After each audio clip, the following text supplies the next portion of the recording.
What if that nagging feeling in the back of your neck was real? What if those hands reaching out from the dark that you believed were there were there? What if the monster in the basement really existed? And what if there was really something under the bed? Would you have the courage to face your fears? Tonight's story is called The Corner of Hope and Despair. Part 1. Marcus hadn't eaten in 2 days when the first screams echoed down 5th Street. He barely looked up from his worn cardboard sign. Veteran. Anything helps. God bless. Having learned long ago that screams in this part of town were as common as pigeons. But these screams were different. They didn't stop. From his regular spot against the brick wall of the defunct pharmacy, Marcus watched a businessman in a $1,000 suit stumble past. The man's expensive leather shoes squeaked against the sidewalk as he ran, his tie fluttering behind him like a desperate flag of surrender. 3 more people followed, their faces twisted in terror. "World's finally lost it," Marcus muttered, pulling his ragged army surplus jacket tighter around his shoulders. The autumn wind carried the acrid smell of smoke and something else, something metallic and familiar from his days in Baghdad. Blood. That's when he saw her, a woman in hospital scrubs, her neck bent at an impossible angle, shambling down the street with jerky movements. Her skin had a gray pallor that reminded Marcus of the bodies he'd seen in combat, but those bodies hadn't walked. The woman's head snapped toward him, jaw working mechanically, teeth clattering together like castanets. A low growl emanated from her throat, a sound no human vocal cord should be able to produce. Marcus may have been homeless, but he wasn't stupid. 3 tours in Iraq had taught him when to fight and when to run. This was definitely time to run. He grabbed his backpack, the one possession he never let out of his sight, and stood up slowly. The woman in the scrubs lurched toward him, picking up speed. Behind her, more figures appeared, all moving with that same unnatural gait. Some wore business attire, others jeans and t-shirts. One was dressed in a police uniform, gun still holstered but useless now. "Shit," Marcus breathed, backing away. His military training kicked in automatically. Assess the situation, identify exits, and locate resources. The pharmacy behind him had been closed for months, its windows boarded up, but he knew from his nights sleeping in the alley that the back door's lock was broken. As the growing horde of shambling figures moved closer, Marcus made his decision. He'd survived war. He'd survived the streets. Whatever this was, he'd survive it too. He turned and ran for the alley, his worn boots pounding against the pavement. Behind him, the growls grew louder, more hungry, more desperate. The apocalypse had begun, and Marcus had a feeling that being invisible, something he perfected over years on the streets, might just keep him alive. Part 2. The pharmacy's back door groaned as Marcus shouldered it open. Years of watching, of surviving on the streets, had taught him the rhythms of this building. Every morning at 8 a.m. sharp, the delivery trucks would arrive. Every evening at 6 p.m., the cleaning crew would prop this door open with a brick while they hauled out garbage. Over time, the lock had given up, much like the business itself. Inside, darkness pressed against his eyes. The air smelled of dust and abandonment, with an underlying sweetness of expired medications. Marcus pulled a small flashlight from his backpack, a Christmas gift from the shelter last year. In the military, he'd learned that light could save your life or get you killed. Right now, he wasn't sure what was more likely. The beam cut through the gloom, illuminating shelves stripped nearly bare. Almost everything of value had been cleared out when the pharmacy closed, but almost was a word that had kept Marcus alive more than once. He moved methodically through the aisles, his boots silent on the grimy linoleum. Behind him, the sounds of chaos grew louder. Screams, car alarms, and that terrible inhuman growling filtered through the boarded windows. A loud crash made him jump. It sounded like a car accident, followed by more screams that cut off far too abruptly. In the pharmacy's back room, Marcus struck gold. A fallen shelf had hidden a small cache of supplies. Some bandages, a bottle of iodine, and most precious of all, a half-dozen bottle of antibiotics that had slipped behind a filing cabinet. He stuffed them into his backpack, mind already calculating their value. Not in money anymore, he realized, but in survival. A shadow pressed across one of the gaps in the boarded windows. Then another, and another. The shuffling sound of feet dragging across pavement grew closer. Marcus pressed himself against the wall, breathing slowly through his nose like he'd been taught in the service. His mind raced through options. The front of the building was boarded up solid. No exit there. The back door he'd entered through now had what sounded like a small crowd of these things outside. That left. His flashlight beam traced upward toward a ceiling vent. Next to it, metal shelving units reached almost to the ceiling. It would be tight, but he'd squeezed through tighter spots in basic training. The back door shuddered. They'd found it. Maybe they'd smelled him, or heard him more. Marcus didn't wait to find out. He scaled the shelving unit as quietly as he could, years of urban camping having taught him how to move his body, wait silently. The vent cover was loose. Thank God for poor maintenance. And he managed to work it free just as the back door gave way with a splintering crack. Pulling himself into the ventilation shafts, Marcus thought about all the times he'd looked through. Walked past, treated as invisible on these streets. Now he heard the creatures below searching blindly for their prey. That invisibility felt like a superpower. The shaft led up, and where there was up, there had to be a roof. Marcus began to crawl, leaving the sounds of the dead below him. He'd need to find food soon, and better weapons than his pocket knife. But for now, he was alive, in this new world that was becoming a rare commodity. Part 3. The city looked different from 5 stories up. Smoke rose in thick columns from at least 3 different locations, staining the afternoon sky a sickly orange. Car alarms blared in a discordant symphony, punctuated by distant screams and the occasional gunshot. Marcus lay flat on his stomach at the edge of the pharmacy roof, taking in the scene with the practiced eye of a combat veteran. 5th Street had become a graveyard of abandoned vehicles. A city bus lay on its side, windows shattered. The coffee shop where he used to warm himself on particularly cold mornings was now a scene of chaos. Tables overturned, bodies moving with that terrible, jerky motion through broken windows. Like Baghdad without the artillery, Marcus muttered to himself. Talking helped. It was something real in a world that had stopped making sense. He did a mental inventory of his resources. Backpack, flashlight, pocket knife, the medical supplies he'd scavenged, half a bottle of water, and 2 granola bars from the church outreach program last week. Not enough. Not nearly enough. Movement caught his eye. 3 blocks down, a group of survivors, actual living people, were making their way between cars, headed toward the supermarket. Marcus watched as one of them, a man with a baseball bat, took down one of the walking dead with a swing to the head. The creature dropped instantly. So that's how it works, Marcus whispered. Get the head. It makes sense. He'd watched enough late-night horror movies through shop windows to know those tropes, but seeing it in action was different. Real. A familiar glint of metal caught his eye. The pawn shop. Old Joe's place, where Marcus had sold his service medals 2 winters ago during a particularly rough patch. Joe was a veteran too. He'd given Marcus more than fair value and a cup of coffee that day. More importantly, Joe kept a shotgun under the counter.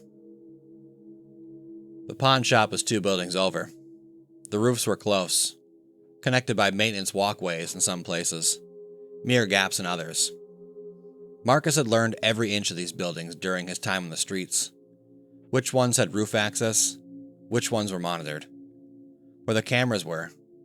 Knowledge that had helped him avoid trouble with the police now might help keep him alive. He was plotting his route when a sound made him freeze. The metal scrape of the roof access door opening behind him. Marcus turned slowly, pressing himself flatter against the rooftop. Through the gathering dusk, he saw a figure emerge. Not the jerky movements of the infected. This was someone alive, moving with purpose. A woman in a security guard uniform, her dark skin slick with sweat, her uniform torn and bloodied. She had her gun drawn. For a moment, they stared at each other. Marcus raised his hand slowly, showing he was unarmed. The woman's gun wavered. "You bit?" she asked, voice hoarse. "No, you?" She shook her head. "Watch my whole crew turn. Whole goddamn building. You're the first normal person I've seen in hours." Marcus studied her carefully. She was injured, favoring her left leg, but her eyes were clear, alert, trained. She hadn't lowered her weapon, which he respected. Trust was a luxury now. "I'm headed for the pawn shop," he said finally. "Owner keeps a shotgun. Better than that pistol for what's out there. You're welcome to come along."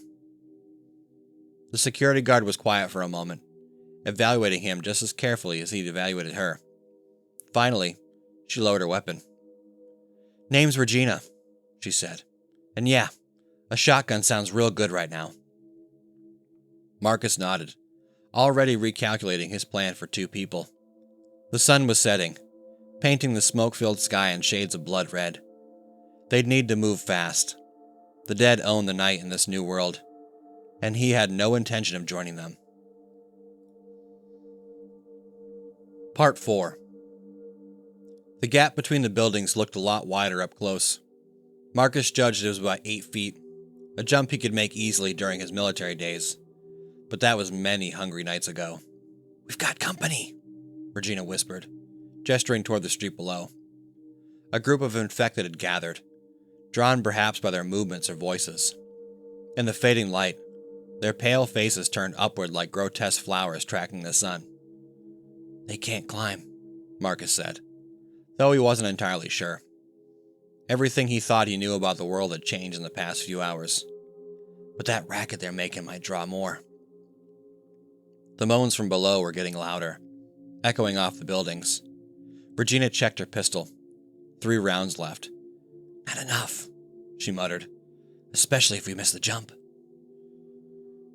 Marcus unzipped his bag and pulled out his army surplus jacket. Years on the street had taught him how to value warmth over pride, but now the sturdy fabric might serve another purpose. He began tearing it into pieces. "Help me with this," he said, knotting the strips together. "Old trick I learned from another vet. We make it long enough, one of us can hold it while the other crosses. Then we pull it over." Regina caught on quickly, her security training showing in her efficient knots. As they worked, she spoke quietly. "You were homeless, weren't you? Before all this?" Marcus's hands stilled for a moment. "That obvious? The way you move, the way you think, always looking for exits, resources, always aware." She tied another knot. "My brother was the same way, after he got back from Afghanistan. Couldn't readjust. Ended up on the streets for a while." "Was?" "He's in Denver now. Got help. Got clean. At least, I hope he's still." She didn't finish the thought. The makeshift rope was ready. Marcus tested each knot, then secured one end to a ventilation pipe. The street below had grown more crowded, the infected pressing against each other like a grotesque mosh pit. "Ladies first," he offered. Regina shook her head. "You're lighter. If it'll hold you, it'll hold me." Marcus couldn't argue with the logic. He gripped the jacket rope tightly, took 3 quick steps, and launched himself across the gap. For a terrible moment, he was airborne. The moans of the dead rising up from below. Then his feet hit concrete, and he rolled to absorb the impact. The infected below went wild at the movement, their cries reaching a fevered pitch. Marcus quickly pulled the rope taut. "Now!" Regina backed up, took a breath, and ran. She was halfway across when she heard the sounds of tearing fabric. The rope was giving way. In that split second, Marcus made a decision. He braced himself and pulled with everything he had, dragging Regina the rest of the way just as the jacket strips tore apart. She crashed into him, sending them both sprawling onto the rooftop. For a moment, they lay there, breathing hard. Then Regina started laughing. A quiet, desperate sound. "Guess I owe you a new jacket." Add it to my tab, Marcus said, standing up and helping her. One more building to go.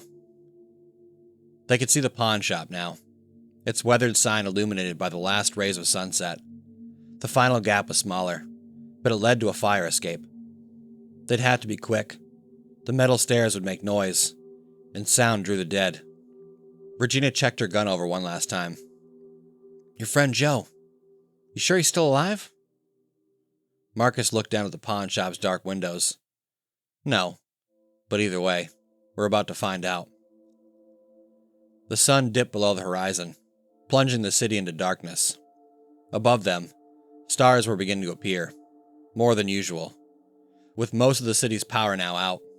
Below, the dead continued their hungry chorus.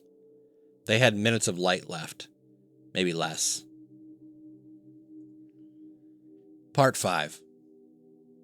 The fire escape groaned under their weight. Marcus descended first, each step calculated and quiet, the way he'd learned to move through hostile territories overseas. Regina followed, favoring her injured leg but maintaining her balance with one hand on the railing, the other on her gun. 3 stories up, Marcus froze. Through the pawn shop's barred windows, he caught a flicker of movement, a flashlight beam sweeping across display cases. Someone's inside, he whispered up to Regina. Your friend Joe? Before Marcus could answer, a shambler emerged from the shadows below, drawn by their whispers. Its head snapped up, jaws working mechanically. Regina raised her gun. Don't, Marcus hissed. 3 bullets won't be enough if you draw more. The creature stumbled toward the fire escape, bumping into a dumpster with a hollow clang. The sound drew more of them from the shadows. 2, then 5. Then a dozen of pale figures emerged from the darkness. Up or down? Regina asked, her voice steady despite their deteriorating situation. Choose fast. Marcus looked at the growing horde below, then at the light moving inside the pawn shop. Sometimes survival meant taking chances. Down, fast. We make for the back door. They descended as quickly as they dared, the metal stairs ringing with each step. The infected moved toward the sound, their broken bodies converging on the fire escape. Marcus jumped the last few feet, landing in a crouch. His knees protested. Too many nights sleeping on concrete. But he forced himself up, reaching to help Regina down. The back door was locked. Of course it was locked. Move! Regina raised her gun. The shot was deafening in the narrow alley. The lock shattered. The horde was closing in, filling the alley's mouth like a river of rotting flesh. Marcus kicked the door open, and they tumbled inside just as the first of the infected reached them. He slammed the door shut, Regina helping him drag a heavy filing cabinet in front of him. They found themselves in a dim storage room, lit only by faint moonlight filtering through a high window. The sounds of the dead scratching at the door filled the silence. Hands where I can see 'em, came a gruff voice. Marcus turned slowly. There in the doorway, leading to the main shop, stood old Joe. He looked older than Marcus remembered, his white beard wilder, but his hands were rock steady on the shotgun aimed at their chests. Joe, Marcus said carefully. It's me, Marcus, from 2 winters ago. The medals, remember? Something flickered in Joe's eyes. The shotgun wavered. I remember. Why are you here? Because you're a survivor like us, Marcus said. And because we need your help. There are more of them every minute, and Regina's got 2 bullets left. You've got the shotgun. We've got information about how to kill them. We can help each other. The pounding on the door grew louder. The filing cabinet shuddered. Joe's eyes darted between them, then to the door. Those medals you sold me, he said finally. First thing I did after you left was put them back in an envelope with your name on it. Never felt right, keeping another Marine's medals. The shotgun lowered. There's an apartment upstairs, stocked enough for a few weeks, if you're careful. Been watching these things all day. They don't do well with stairs. Seem to forget how to climb. He gestured toward a door behind him. You 2 look like you could use a meal. The filing cabinet scraped against the floor as the dead pushed harder. Virginia raised her gun toward the door. "Whatever we're doing, we need to do it now." Marcus looked at Joe. "We can help fortify this place. Make it secure. But first," he nodded toward the shotgun, "think it's time to properly introduce ourselves to the new neighbors." Joe pumped the shotgun, a fierce grin splitting his beard. "Son, I thought you'd never ask." Together they moved toward the door. A veteran, a security guard, and a homeless man who'd found his place in the apocalypse. The world had ended, but on a rooftop or over a pawn shop, something new was beginning. Marcus thought about all the nights on the street, invisible to the passing crowd. Now, in this broken world, those survival skills made him valuable, needed, maybe even a leader. The filing cabinet began to give way. "Ready?" he asked his new companions. They nodded, weapons raised. Marcus took a deep breath. "Then let's show them what we can do." Well, I hope you enjoyed this story. This one was actually recommended by user Left to Stray, and I love the idea of it. I originally was just going to do a regular, not a regular homeless man, but just a homeless man without a military background. But given my military background, I always find stories interesting whenever the character has some kind of military background, and it makes it more, to me, it makes it more believable on how they're able to survive something like this. They at least have some background training to make sense that they're able to just get through this. But like I said, hope you enjoyed. Come back next time for some more scary stories. And as always, remember to face your fears.